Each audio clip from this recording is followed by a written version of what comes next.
Hei, mä olen Jukka Jokiniemi, Innojokin tai ehkä Innoluxin toimitusjohtaja ja ollaan tällä hetkellä täällä Keravan meidän uudessa varastohallissa.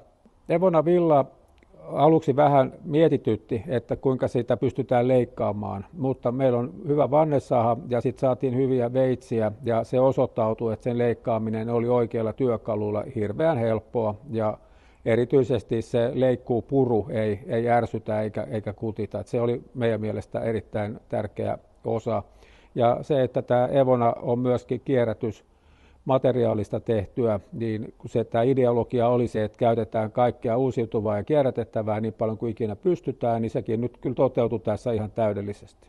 Kovilla pakkasilla voidaan mennä hyvinkin kylmäksi tämän hallin kanssa ja sitten taas kun on halpaa energiaa tai muu työskentelytarve, niin sitten tätä käyttölämpötilaa voidaan täällä nostaa. Ja Evona kyllä erinomaisen hyvin on tämän kosteuden hallinnan kanssa pärjää ja se oli yksi keskeinen valinta tähän materiaaliin. Syy tämän rakenteen valitsemiseen, että meillä on sekä tätä levyä että Evona Villaa oli tämä äänen vaimennus tai äänen eristävyys.